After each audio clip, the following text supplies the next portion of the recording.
Welcome to The Explainer. So, after literal years of planning and preparation, the 2026 World Cup officially kicks off today. And honestly, this isn't just another tournament. The scale of what's about to unfold across North America is unlike anything we've ever seen in the history of the sport.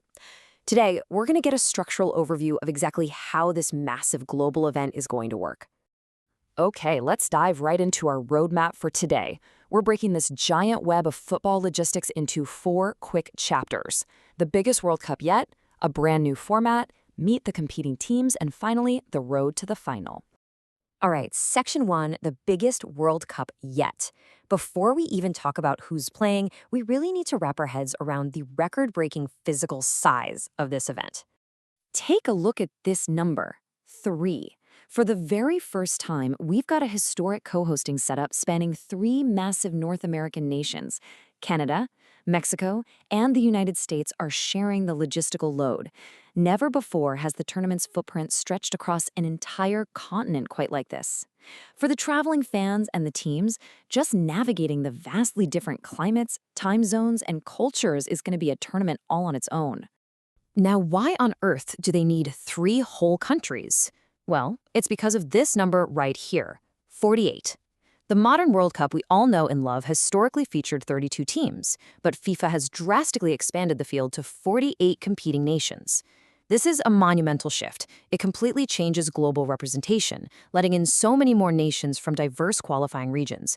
It's fantastic for global inclusion for sure, but man, does it create a massive logistical puzzle. And that expansion brings us to a staggering 104 matches. 104, just to crown a champion. To put that into perspective, we are talking about a daily avalanche of football spanning multiple weeks. If you're a fan, it's an absolute feast. But for the teams, they have to survive a significantly longer, way more grueling marathon to even sniff that podium. Which leads us perfectly into Section 2, a brand new format. Because, as you'll see, adding 16 extra teams doesn't just mean more games. It fundamentally alters the tournament's very structure and introduces some rather quirky rules. The absolutely crucial thing to know here is the addition of a brand new knockout round. In the old 32-team format, teams progressed from the group stage directly into the round of 16.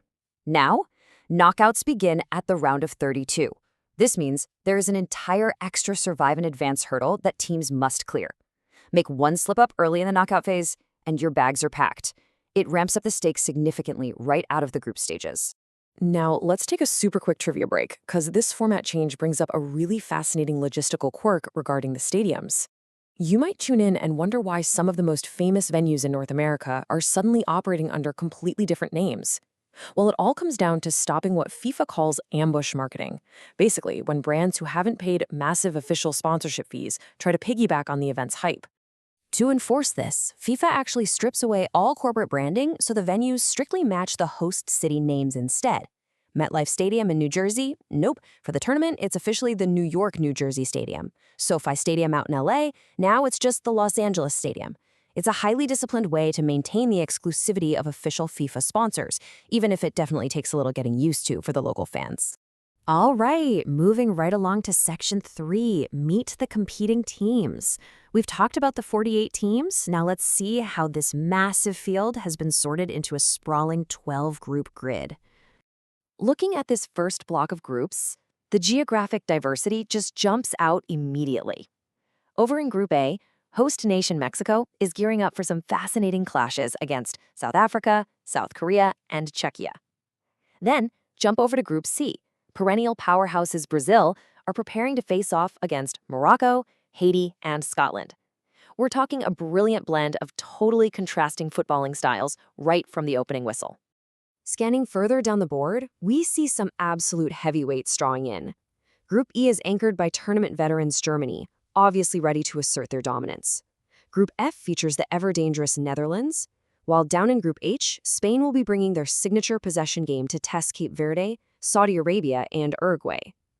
The sheer depth of talent across just these 4 pods is staggering. It practically guarantees a marquee matchup on almost every single day of the group stage. Finally, we finish the group stage breakdown with Groups I through L. Make sure you spot the defending champions, Argentina, sitting right there in Group J alongside Algeria, Austria, and Jordan. We also have traditional giants like France anchoring Group I and England holding down Group L against Croatia, Ghana, and Panama. Honestly, looking at this expansive 12-group setup, advancing is not going to be an easy feat for anybody. Which brings us to our final chapter, Section 4, the road to the final.